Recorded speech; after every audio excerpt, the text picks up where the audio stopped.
Duran Premium Cigars, one of the fastest-growing boutique cigar companies, provides smokers a portal into the old Cuban tradition of the perfect balance and the lost art of progressive flavor construction. Roberto Pelayo Duran began his career in tobacco over 2 decades ago in Havana, where his reputation grew within Cuban circles. The creation of Duran Premium Cigars has given Roberto the platform to introduce a series of cigars that offer the quality and construction that he perfected while in Cuba. Brands include the ultra-premium Roberto P. Duran signature line, Azan, Nea, and Baracoa. Duran uses a seed-to-humidor approach, as all of their tobacco is grown in their farms and rolled in their factory in Esteli, Nicaragua. Rollers have been carefully chosen to carry out Roberto's precise method to ensure progressive flavor in each cigar. Duran Premium Cigars invites you to make their premium your standard. Welcome back, everyone, to the Stogie Geeks show. This is our Stogies of the Week segment. And I've been smoking a lot of different stuff, dude. Mostly stuff that I've purchased either on closeout or online. Basically trying to fill up my new humidor with stuff that I like to smoke. I'm a huge fan of Connecticut's, as most people know. And so I've been doing a lot of Connecticut smoking. Because I like to smoke cigars in the morning. So I'm just looking at my humidor, and I've given the guys all of these cigars as well to review. And, one of these was now what I'm told is discontinued. Feel free to correct me, the EP Carrillo Monumentos that we're smoking today. What do you think so far? This is, it's definitely got some age on it. Yeah, because it's very, when you first light it up, it's very smooth, right? Yeah, and it continues to be smooth. Right.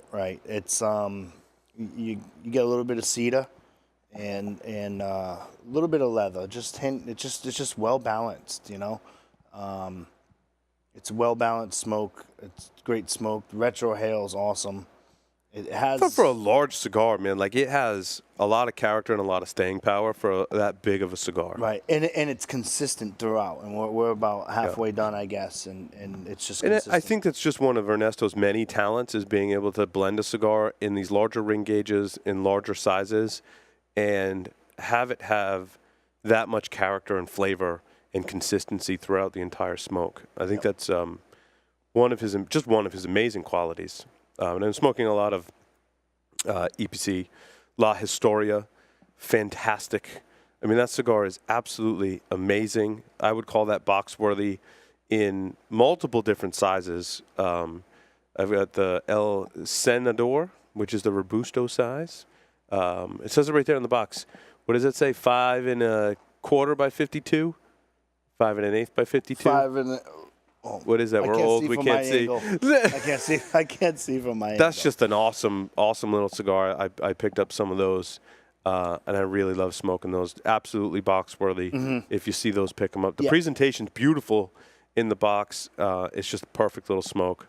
Yeah, the smaller ring gauge I'm digging better, but this is still. But this is it's very consistent with the smaller ring gauges for sure. Yes. You know? But the Robusto's so tasty. A Robusto. In this one. Oh, yes. The Robusto. Yes. I like the Cardinal. See, this is we need to get Jose on the show, Jose Blanco. Yes. To cover some of the changes in the line. I know we've covered them in the past, but they seem to be working very hard to change their lines around and have some newer offerings and phase out some of the older stuff, which is too bad. I liked a lot of the older stuff. And I liked the Cardinal. In fact, I have a couple of boxes in there. Mm-hmm. The Cardinal Robusto in both the Maduro and the Natural. I think I like the Natural a little better. Very similar to the cigar. I think it has a little more punch, a little more strength, a little more flavor than the original core line. And, that's a different cigar now. The Cardinal is a different blend, and it's box pressed. So that has completely changed. But you can find some of the older stuff, the Cardinal's being phased out. Some of their New Wave Reservas, which I've smoked, I believe, in every single size now. The Toro is still my favorite, and you can't find them anymore. Although those have some of the new labels. I don't know that they've discontinued that New Wave Reserva Toro. They're just really hard to find right now. That cigar, for me, is Fight Chuck Norris, for sure. In the other line, I would say the other line, if you like to smoke Connecticut's like I do, the other line, and I gave you guys the Churchill recently and the Corona Gorda. Those are box worthy both for me. They're just fantastic smokes. I don't know. Did you review some of the EP Carrillo? I reviewed some of the ones that you had given us. Mm-hmm. It was on last week's episode, but this week, one of my sticks of the week is the EP Carrillo Selección Oscuro Especial. It's part of the new one. Okay, yeah, it's a newer one. Because there is a new shop out in Fall River that had already about 3 months ago blown out all of its EP. To bring in all the new stuff. To bring in all the new stuff, and I've critiqued them. I've had the Dusk from that line. I've had the New Wave. Now I tried this Oscuro. The size I had was 6x52. It's called the Pyramids Royale. There, and then I also had an interesting size. They had it was called a small Churchill, and it was 5.5 by 50. Wrapper is Mexico San Andreas Oscuro, binder Ecuador, and filler is Nicaraguan. When I lit this up, first thing right in the forefront was earth taste. Earth. I read a couple of reviews. I didn't really pick up on too much of the cocoa. Yeah, there. Is it Nicaraguan filler? Yeah. That can be a flavor you get from Nicaraguan filler, is that earthiness. Yep.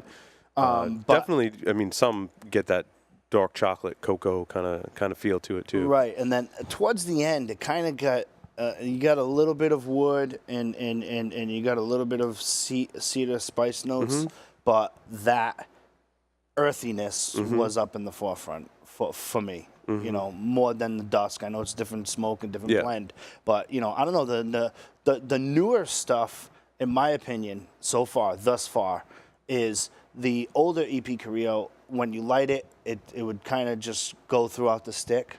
The newest stuff is changing as you smoke it. Interesting. First, So third, you think they've added some more complexity? I think they added something there. Again, it's a question and an observation to ask Jose. Yeah, well, you know, absolutely. because that's been, you know, he may say, okay, Joe, your palate is shot, or he might say, you know, we one of the things that we're trying to do is get more complex. But that Dusk, some people I spoke to don't like it. I really like the Dusk out of that new line so far. But in regards to the stick that I'm talking about, the EP Carrillo Selección Oscuro Especial, again, I had two sizes. I definitely gave it a box split. For both sizes. For both sizes. I did like the small Churchill better. A little better. Okay. You know, I'll have to try that but one. the Dusk, in my opinion, gets that box-worthy rating thus Interesting. far.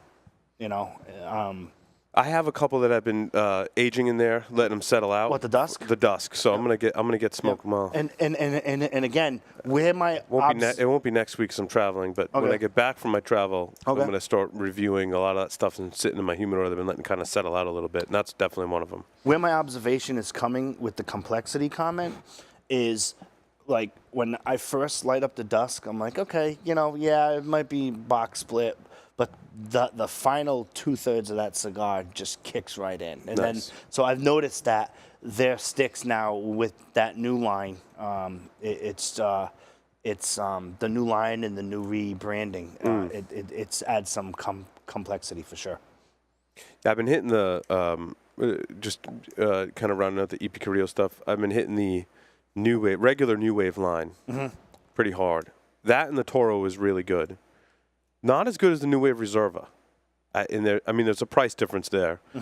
But the regular New Wave line, I really have not been disappointed. I've smoked in the Churchill, the Toro, that larger size I talked about on a previous show. It's like a 56 or 60 ring gauge. That's been. Did I give you that? Was that the Corona? Which one? Did I give you the Corona in the New Wave 54, too? The big one? No, there's a small one too. Okay. Is it on the bottom shelf over there? I think so. Okay. They've all just been awesome. Yeah. Awesome. I would say they're all pretty much. I mean, if you like Connecticut's, they're box worthy. You know, if you're not a huge Connecticut fan, I like the Toro size. Probably fits. It's got a little more strength, I think, than some of the other ones. So the Toro's good. I spoke about them in the previous couple of episodes. I think the one that you weren't here last week and the week before. The ones you gave us, I blew through in like 2 days. So, they're very smokable, right? yeah. That's why I had to stock up on them, dude. I was smoking 2 days. them. I was like, oh, wow. And I just go through, I'm like, where did that box go? Like, I've smoked, I've given you guys some, I smoked some, and then they're gone, right? Yeah. And they're so smokable. That's one of the reasons I really like them, too, is they're very, very smokable. Even later on in the day, those Connecticut's hold up, I think. So, definitely. Now, what is this new collaboration? Did you guys talk about this one? Oh, Hit and Run? The Hit and Run. Yeah, In well, the Corona Gorda. there's two collaborations that we've been toggling back and forth. Okay. Caldwell with Drew Estate, which is the All Out Kings. Yep. And then Caldwell with Matt Booth. Matt Booth. Mm-hmm. And that one is the Hit and Run. What did you think of that one? The Hit and Run? Yeah. I actually gave that box worthy. I would say it's box worthy. And one of the one of the things that I said was it's a Caldwell stick that came out and it's ready. Yeah. It's so, you know, I think it could use a little bit of age. I don't know. The first half for me is like out of this world. The second half, I mean, it's still good. I feel like it loses a little steam in the second half. I think a little bit of age might help some of those flavors in the second half maybe come to the forefront. I could be wrong. I mean, who knows? But when I first light that stick up, though, the flavors that you get in the first third are just out of this world. Yes. To me, it doesn't persist. Like, it has potential to get I think Joe D gave it he gave it an Oasis rating. Yes. I think that first third is Oasis for me. And then the rest, I think it just kind of fizzles out a little for me. But he's right. In that first third, you first light that cigar up, dude, like the very first puff, I'm like, wow. Like, it catches your attention. Like, where did that come like out of left field with this blast of flavor? I bullet it. Okay. I have it in the Robusto size. I have had that stick probably every day for the past week.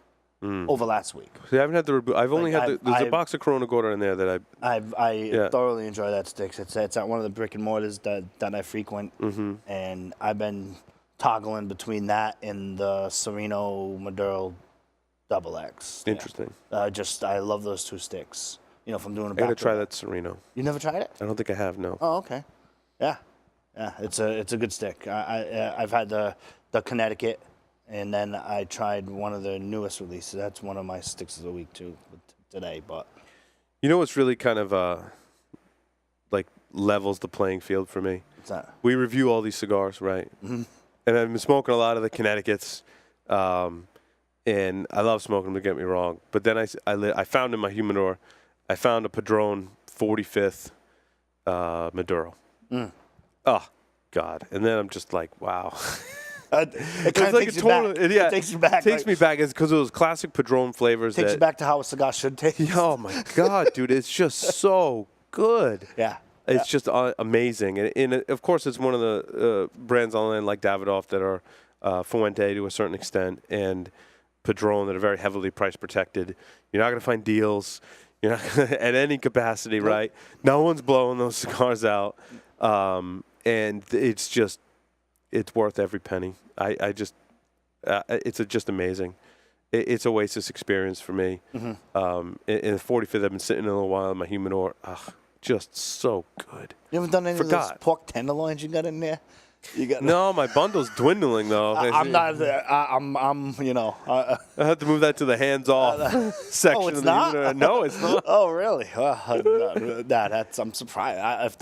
Those are awesome. If that was me, those would have been long gone. Those are awesome. You know. What did you rate the Hit and Run though? You never you kind of said I would call it box worthy. That Corona Gorda's box worthy. Just because I love the first half so much, and I think the second half is going to get better. It's just kind of maybe not. I mean, the way they place tobacco inside the cigar could be pretty telling there, but it may not get that much better. Cigars don't get better, right? They present flavors in a different way, or I should say, some of the characteristics I think, like spice and pepper, dissipate to allow some of those flavors to come through. So. You know, I'm hopeful. I'm gonna let the rest of them rest in there for a while and go back. But I do like. I'd call it box worthy. Yeah, it was great collaboration. I gave it a box worthy, and like I said, I think we're gonna see a lot more collaboration works out there. I think that's going to be. What did you guys think of that Paul Gamarian you smoked last week? Oh, it's that was a Symphony 20 off the top of my head. No, that was Reserva Exclusiva in the Corona Gorda. Yes. Okay. And then the Symphony 20, and then there's a 25 you had. Correct. Okay. Correct. 25, the best, Yep. in my opinion. Yep. Then it goes 20th. the one that no, No, the one we Reserva had, Exclusiva. the one we had yesterday. Last the week. one we had Yeah. last week, and then the 20. As far as I gave it box worthy. It's awesome, right? And Joe D did as well. In the Gamarian 25th, for me, it's got to be fight Chuck Norris for sure. Yeah, he packed a ton of flavor in that. It's so 25th. good. And again, The Reserve Exclusive is good. Don't get me wrong, but I think you're right. There's a little more character to the smoke in that 25th. A lot more character in that 25th. You got a lot more complexity going on, deeper, richer flavors. The Reserve Exclusive is nice because it's not as strong. It's a good, nice cedar note with some sweetness, and it's got a lot going on, given that profile, but nothing like the 25th. Yeah. the 25th is I think is where it's at for that. And then did you do the Griffin's Robusto yet? No, I did not. It's interesting. When I smoked some of the I don't Griffins, think you gave me one. no, I'll give you didn't it have after one? the show. Yeah. The Maduro? No, Griffin. No, there's a Griffin's natural, regular Griffin's Robusto. It's Connecticut I'd have cigar. to check my humidor. It's in Yeah, that's well. What I found with that a one place is you don't think it should be. It's in my car. it's it's a little stronger than I remember. Now, some of the Griffins I reviewed early on in the show history, they were like really thin smoke, not a whole lot of flavor, very very mild. The Robusto box I just got, and I don't know if it's because I changed the size up a little bit and went to a Robusto rather than whatever I was smoking before came out of a tube, when maybe it was a little larger. Maybe been sitting around too long. But this new box of Griffin's Robusto I got, I tell you what, they're awesome. And it packs a lot of punch. I'm like, there's a lot going on here. A lot more so than I remember. So again, size matters, right? I don't think I've ever had a Griffin's in the Robusto size in that Connecticut wrapper. It packs more punch. Whatever they tweaked for the blend for that size was awesome. And that's kind of what I like the smoke. I was just hoping for more, and I think I just had to find the size. So what'd you give it? I would call this box worthy. Yep. Yeah. Yep. Yeah. I do think that the Griffins reach a point where they'll start to age out. And I think this box I got was a newer box, so it wasn't even close to aged out. And some of the reviews on those original Griffins might have been due to age. Who knows? Yeah. But, yeah, it's good stuff. Yeah. Got more stuff in there? Yeah, I do. I had a couple more stuff in there for sure. I had the Blind Man's Bluff by Caldwell, Blind Man's Bluff, Connecticut. I had two sizes. I had the Robusto, which is a 5x50. I had the Toro size, 6x52. The wrapper comes from Ecuador, and the internal blend is the same as Blind Man's Bluff binder, Dominican with Honduran fillers. I like the regular Blind Man's Bluff better than the Connecticut. I thought, it was. I mean, it was not a complex Connecticut. So that's the only way I'm going to describe it. However, I can tell you that they are flying off the shelves at like 3 retailers for sure. So they're really liking them. In regards to the size, I did like the Toro size better, 6x52 there, but I gave it a 5. Gotcha. Just looking to see if there's anything else that I reviewed. I don't think so. Okay. All you. You want me to go? Yeah. I had the Yaxel by Yaxel Ortiz. It's a 5x52 Robusto. The wrapper is Habano, Ecuador. Binder filler is Nicaraguan. Right away, I got a blast of pepper, and then towards the end, it turned into a real nice cedar medium-bodied smoke. The week before, I had the Yaxel YO, which was the. I haven't heard of these. It was the official cigar. I've done some research. Official cigar that LeBron James lit up. I heard about. Okay. Yep. Because I have a couple of cigar shop owners who give me some rarer stuff, Yeah. and they're like, you think, do you think we should bring this in? You know what I mean? And if I could name 10 customers that retailer gets off the top of their head, because I used to work at that retailer shop. So if I can name 10 people who I think would buy it, he'll usually get it. So he uses my opinion a lot. And I'm like, yeah, I'd probably buy half the box and you'd be in trouble with that because I like different stuff than his customers. Yeah. You know what I mean? But in regards to this stick here, I mean, you blast of pepper right up front. I did like the Yaxel. It's just the red Y label by Yaxel Ortiz, size Robusto. I did like it over the Yaxel Ortiz YO from last week. Gotcha. Right, so I got my hands on 2 of them. I did my research. I was like, oh, let me talk about the one that LeBron James smoked. I guess is all pictures. So this is the Robusto that LeBron James smokes? No, the one, the Yaxel YO that I reviewed last week, which I gave it a 5, was the one that LeBron James smoked. Okay. This is the same brand. Yeah.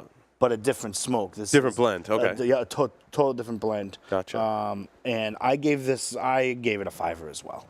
Gotcha. If you see them out there, I'm sure there's going to be a retail store, and the presentation's not that pretty. It's just a big Y, and you really got to be seeking it out and know to if it's sitting there in the humidor. Right. For sure. But I gave it a 5. Fantastic. Was that your last one, or? No, I have one more. All right, let's do it. We're just burning through these. Right? Burning through it, dude. Burning through it. I had the Sereno Wayfarer, which was a Robusto. Size was 5x52. First thing I noticed immediately off is the caps were different on the cigars. And so after I did a little bit of research, they've actually mimicked the Cuban caps. They actually give the specific sizes on the Sereno website and why that's important and all that. So the presentation was good. I took a picture of the wrapper. I threw it up on my Instagram. There, it's the wrapper's got a lot going on in there. But in regards to the what was your hashtag on that Instagram post? I'm just kidding. What's my hashtag? I don't know how. You didn't hashtag? Come on. You're posting on IG. You got a hashtag. The whole, people. I have so many mixed feelings about hashtag, and then I speak to people. If you're not using 6 hashtag, don't bother. Yeah, you gotta at least have 6. I'm not selling them. You gotta have it. You know what I mean? I tagged Stogie Geeks and Sereno in it, and there hashtag Stogie Geeks. There you go. I said, listen to Stogie Geeks Live. We're on it too. Is that not enough? You need hashtags now. Gotta have at least 6 or 7 hashtags. I need a secretary for all this stuff. You know what I mean? I'm like, I'm so, should have seen me ordering the fight for the first time. Is that confusing? Yeah, I had to call the thing, and you press the button, and I'm like, and then I'm like, the guy's fuzzy. He's like, oh, for an extra $10, you can get the high def. Well, of course I want to see him. All I see is the color of the shorts and low def. You know what I mean? He's like, well, we're gonna add $10 to your account. Just get me the fight. Like, you know what I mean? It was, it was crazy, but it was $10 for the high def. What a joke! They actually do that, which oh my God. I don't know why you would lower the low def. That's so again, people looking for the deal. Oh, you can only get the fight for $69. Yeah, if you just want to see the color of the shorts and the color of the boxing gloves smash someone in the face, you know what I mean? I like to kind of, I like to see, see stuff. It's amazing. What was the Mike Tyson game on Nintendo? You remember Mike Tyson's Punch-Out? Yeah, Punch-Out. Yeah. Did it look like that before it was high def? Brutal. it was brutal. And so we actually watched not of that fight, of the undercard, like the first 3 rounds in low def. And I'm like, there's something, something wrong on my TV. So I called the guy, right? I ordered the fight. I put the fight on. I called the guy, and he's like, yeah, well, according to our notes, you ordered the low def. I'm like, okay, well, what's the high def? Well, it's $10 more. I'm like, well, then put it on there. And he's like, okay, now you got to change the channel. Oh, God, you had to reload it. Well, the channel was 501. Oh, so you got to go to the high def channel. 504, you know what I mean? And anyway, it's amazing. It's amazing how that is a racket as well. Oh, it's a racket. Anyway, anything's a racket. Back to the Sereno cigar. Back to the Sereno. What was this Sereno cigar again? This was the Sereno Wayfarer. Yeah. I had the Robusto size 5x52. The blend consists of Esteli and Jalapa from Nicaragua. Jalapa, right? Almost right. Close. Nicaraguan fillers, and it has a oily. It is oily. Oily. A oily Ecuadorian Criollo 99 wrapper. And nice. let me tell you something. This cigar, according to the Sereno website, was inspired from a journey that Carson had taken, and he talks about where he went to and visited. And it does take you on a journey because it does switch. It gets earthy, and then it kicks in. It's a really nice cigar. I can't wait to try some of those. That's pretty newer on the market in this region, right? I actually got one from Carson, and it was one of those things where I want to try it again. I can't wait till it comes into local brick and mortar. But off the bat, I would definitely say it's going to be up there with Box Split. Nice. For sure. Awesome. So that's 3 of them he has out now. I can't wait to try. I don't think I've tried them. You haven't tried any of them? You won't be here next week? Will I be here Monday? I'm not sure. I gotta check my schedule. Okay. Well, I will. If you are, I'll come with some. Okay. And I'll get you some and whatnot. EP Carrillo, Core Line, Monumentos. Yes. What's your take on these? It's still smoking, as in this. We just lit it up. Yeah. Right. Like it doesn't lose. That's it. As far as the flavor profile, and I cannot wait till we interview Jose Blanco, because that is going to be one of my questions. Is I've noticed with the newer line that and I don't know if that's where some of the new cigars are going. Do people really like that change? That's one of the things that I noticed. It's a good consistent smoke. You're right. It doesn't change up a whole lot. It's good consistent. I would probably, on its own, rate it a Box Split. Okay. However, at the price that I got them at, you would probably just go ahead and buy a box. Sure. And just to have them to keep kicking around. But I really do. I like this smoke. So officially, Box Split. Yeah. Your official rating, Joe? I would give it a Box Split for sure. Box Split with a friend. I like that rating we use. Well, I think it's so important. And this is a great golf. Not that I golf, but I imagine this would be a great golf cigar. Yep. Because the fillers are not flying around. Yeah. It's well constructed, good consistent flavor. It's a big cigar. Yep, yeah. For sure. Definitely. Not too strong. It's probably medium at best. Yeah. I think these have some age. I think you're right. It has some age on it. These really. It definitely has some age on it. Yeah. I can tell, especially after some of the interviews that we've been having lately with all the different people that are coming in and taking the time out to explain the palate process and how it's individual for everyone. I'm starting to really learn a lot about aging and how it's important. Even though you said it in January when I started, but I didn't believe you that much. Now you do. Now I do. Well, thank you everyone for listening and watching the Stogie Geeks show. We'll see everyone next time.